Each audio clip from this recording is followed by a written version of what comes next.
Bienvenue dans les podcasts Alikama, les podcasts qui font du bien. Une production de Elder Almeida pour Kaizen Santé, avec la participation de Isabelle Ribeiro.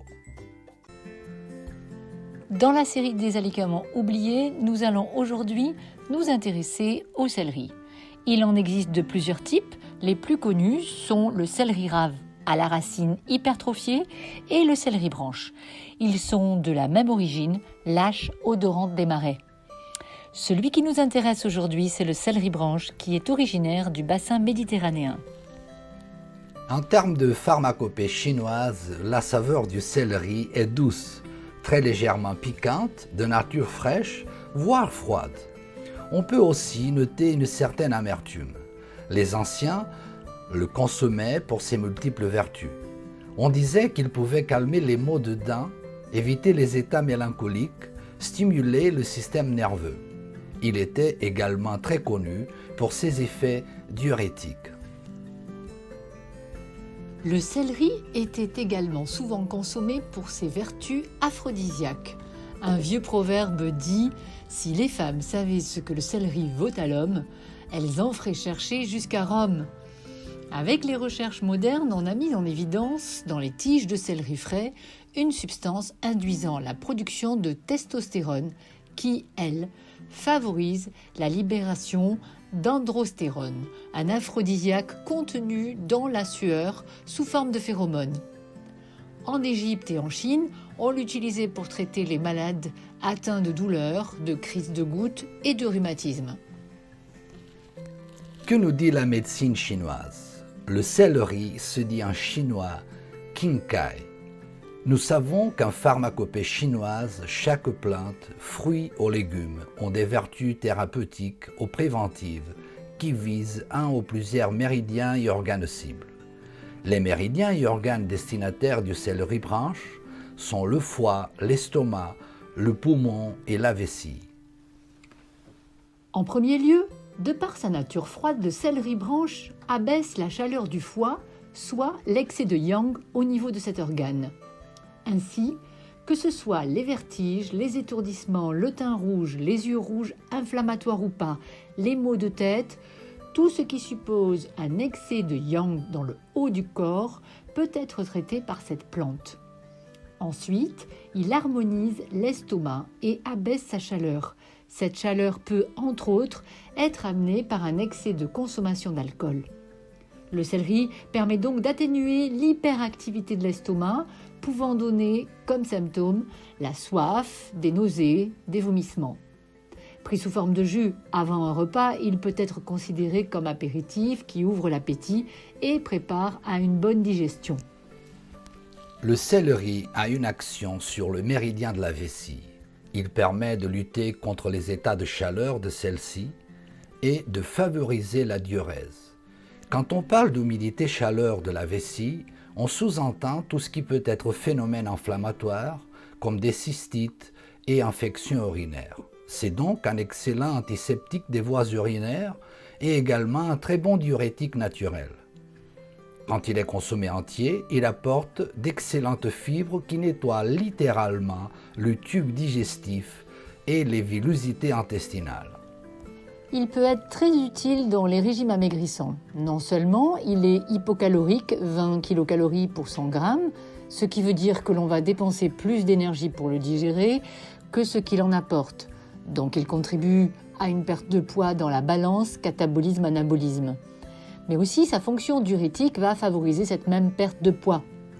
Pour les symptômes post-ménopause, il a une action très intéressante sur les bouffées de chaleur, du fait de son action sur le méridien du foie et de la vessie. En pharmacopée chinoise, il est dit que ce légume permet d'humidifier le poumon et d'arrêter la toux. Ainsi, il est considéré comme un excellent remède de famille pour la toux de la coqueluche, due à un vide du yin du poumon. Que nous dit la bromatologie ? Les recherches modernes ont montré que le céleri branche pouvait faire baisser le mauvais cholestérol, lutter contre l'excès de triglycérides. Ainsi, il est très important pour éliminer ce qu'on appelle le TAN, à savoir tous les déchets, circulant ou en amas, que l'organisme aurait dû normalement évacuer. Le céleri contient également des substances complexes qui protègent de la prolifération des cellules cancéreuses, notamment des composés acétyléniques, substances qui empêchent la croissance tumorale. Il est également riche en potassium et son pouvoir diurétique en fait un aliment très efficace pour lutter contre l'hypertension, de même que dans les problèmes de rhumatisme, de la goutte et des colites néphrétiques. Riche en fer, il peut aider les femmes à reconstituer le fer perdu dans les saignements menstruels. Il est toutefois à éviter pendant les règles. En Chine comme au Vietnam, on l'utilise depuis des siècles dans le traitement contre l'hypertension. C'est même probablement le légume le plus efficace pour lutter contre ce type de déséquilibre. Il joue également un rôle de vasodilatateur et de fluidifiant sanguin. Le céleri a la capacité de détendre et diminuer le yang du foie. Il agit ainsi directement sur une des causes fondamentales de l'hypertension, à savoir cette montée excessive d'énergie vers le haut du corps. Le céleri agit sur l'élimination des déchets, c'est-à-dire le thym, une autre cause d'hypertension. La présence des déchets de thym ralentit la circulation sanguine, un facteur d'augmentation de la pression artérielle. Quelques conseils d'utilisation. Tout d'abord, le céleri branche se déshydrate rapidement. Pour bien le conserver, il faut l'envelopper dans un chiffon humide et le placer dans le bas du réfrigérateur. Afin d'avoir une action directe sur l'hypertension, on peut faire des cures de jus frais de céleri durant 9 jours avec une semaine d'arrêt, à raison de 40 centilitres ou 3 verres, 3 fois par jour. On peut renouveler la cure 2 à 3 fois. Si vous avez un extracteur, vous pouvez fabriquer ce jus vous-même. Dans le cas contraire, vous pouvez le trouver dans les magasins bio ou sur Internet. Les personnes atteintes d'hypertension ont très souvent un appareil à tension à portée de main et peuvent donc facilement se tester et voir les résultats. Dans 90% des cas, le résultat est tout simplement spectaculaire. À faire soi-même avec un extracteur ou un magasin bio. Le mélange jus de pomme et céleri branche est excellent pour tous les symptômes que l'on vient de citer. En cas d'infection urinaire, buvez l'équivalent de 5 g de céleri branche 2 à 3 fois par jour.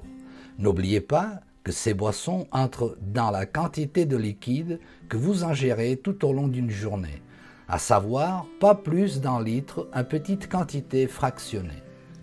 Une recette qui aide à éliminer le temps, faire baisser le taux des mauvaises graisses, prévenir les maladies cardiovasculaires et lutter contre l'artérosclérose. Il suffit de faire sauter à feu vif et peu de temps 50 g de champignons parfumés shiitake que l'on aura préalablement réhydratés et 400 g de céleri branche à assaisonner en fin de cuisson avec de la sauce soja. Pour les futures mamans, enfin une recette très classique dans les familles chinoises quant au vomissement pendant la grossesse. Faire une soupe avec 20 g de céleri feuille, 20 g de céleri rave, 5 g de racines de réglisse et 5 g de gingembre frais. En fin de cuisson, on filtre le liquide, on ajoute un œuf de poule entier que l'on bat dans la soupe. Voilà une potion très efficace à boire une fois par jour jusqu'à disparition des symptômes. Pour conclure, nous pouvons dire que ce légume un peu oublié et à l'apparence anodine possède en lui d'extraordinaires vertus préventives et curatives. Cependant, quand on le prend en tant qu'adjuvant thérapeutique, on ne doit pas dépasser l'équivalent de 50 à 100 g par jour. En consommation épisodique, il peut être pris cru, sauté, bouilli, en jus ou encore en soupe. Néanmoins, si on se trouve être en faiblesse d'énergie de la rate, avec par exemple des sels molles, le cru est déconseillé. Et comme pour tous les légumes, il faut très peu les cuire pour que le céleri conserve toutes ses propriétés médicinales, quel qu'en soit le mode de préparation. Vous pouvez écouter tous les podcasts des alicaments sur www.kaizensanté.fr. Nous vous remercions de votre écoute et à bientôt pour de nouveaux podcasts.